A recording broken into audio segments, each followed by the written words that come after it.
গুনাহমুক্ত হইতে হবে। 6 নম্বর উপায় হিংসার অনিষ্ট থেকে বাঁচার, সেটা হচ্ছে যে হিংসা করে তার সাথে সদ্ব্যবহার করা। আর এটা খুব কষ্টকর, তাই না? শুনতে পাচ্ছেন যে আমার ভাই হিংসা করে, আর তারপরে তাকে আরো টাকা দিবেন, ওর বাড়ি দেখা করতে যাবেন, দেশে যাবেন, তখন ওর জন্য গিফট উপঢৌকন নিয়ে যাবেন, হাদিয়া নিয়ে যাবেন। আর তারপরে হিংসা করে তারপরে সালাম আলাইকুম, কেমন আছেন ভাই, ভালো আছেন, অসুস্থ হয়েছে দৌড় দিয়ে দেখতে যাচ্ছেন। আপনি খারাপ করছে, আপনি মন্দ, সে খারাপ করছে আর আপনি ভালো করবেন।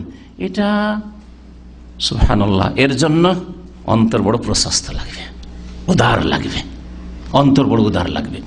এবং এর জন্য দূরদর্শী হইতে হবে, অনেক দূর পর্যন্ত ফলাফলের আশা করতে হবে। এখন আমি এর কল্যাণ করলাম, এ যদি কল্যাণ আমার নাও করে, ক্ষতি করে, হিংসা করে, আমি জানছি ক্ষতি করছে, অন্যদের দ্বারা আল্লাহ আমার উপকার করবেন, অন্যকে আল্লাহ আমার খেদমতে নিয়োজিত করে দেবেন। বাস্তব হয় নাকি?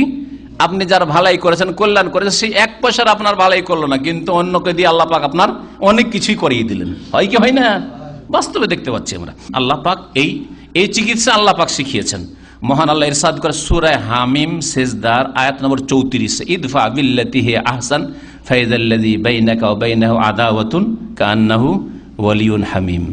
ইদফা বিল্লাতি হি আহসান, খারাপটাকে যেটা বেশি ভালো সেটা দিয়ে দূর করো। যেমন পায়খানা পেশাব লেগে আছে তো পানি দিয়ে ধুইতে হবে, পায়খানা লেগে আছে চলো পেশাব দিয়ে ধুয়ে নি, হবে কি না? হবে না। তো ঠিক তেমনই আপনার সাথে কেউ খারাপ আচরণ, আপনার কলিগ হিংসা করছে, আপনি ভালো ব্যবহার করেন। সে হিংসা করছে, ওকে মাঝে মাঝে নাস্তা করে দেন।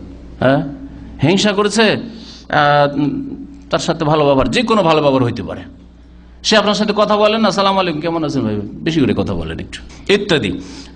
বিভিন্নভাবে ভালোকে দিয়ে মন্দকে দূর করো। আল্লাহ পাক বলছেন ওয়ালা তাস্তাউইল হাসানাতু ওয়ালা সাইয়্যা, ভালো আর মন্দ দুটো সমান হইতে পারে না। আল্লাহ বলছেন তার আগের অংশে, ভালো মন্দ দুটো সমান হইতে পারে, যেমন পানি আর পেশাব সমান হইতে পারে না, তেমনি ভালো মন্দ সমান হইতে পারে না, ভালো আচরণ আর মন্দ আচরণ। সুতরাং ইদফা বিল্লাতি আহসান, ভালো পন্থাতে অন্যায়কে, হিংসাকে দূর করার চেষ্টা করো। ফাইযাল্লাযী বাইনাকা বাইনাহু আদাওয়া, তোমার সাথে ছিল তার শত্রুতা, আর সে ছিল তোমার শত্রু, কান্নাহু ওয়ালিয়ুন হামিম, এমন একটা সময় আসবে কিছুকাল পরে যে সে তোমার অন্তরঙ্গ বন্ধুতে পরিণত হবে, হতে পারে। নবী করিম সাল্লাল্লাহু আলাইহি সাল্লামের কট্টর বড় বড় দুশমনগুলি অন্তরঙ্গ বন্ধুতে, খালিদ বিন ওয়ালিদ, আবু সুফিয়ান, হয় নাকি?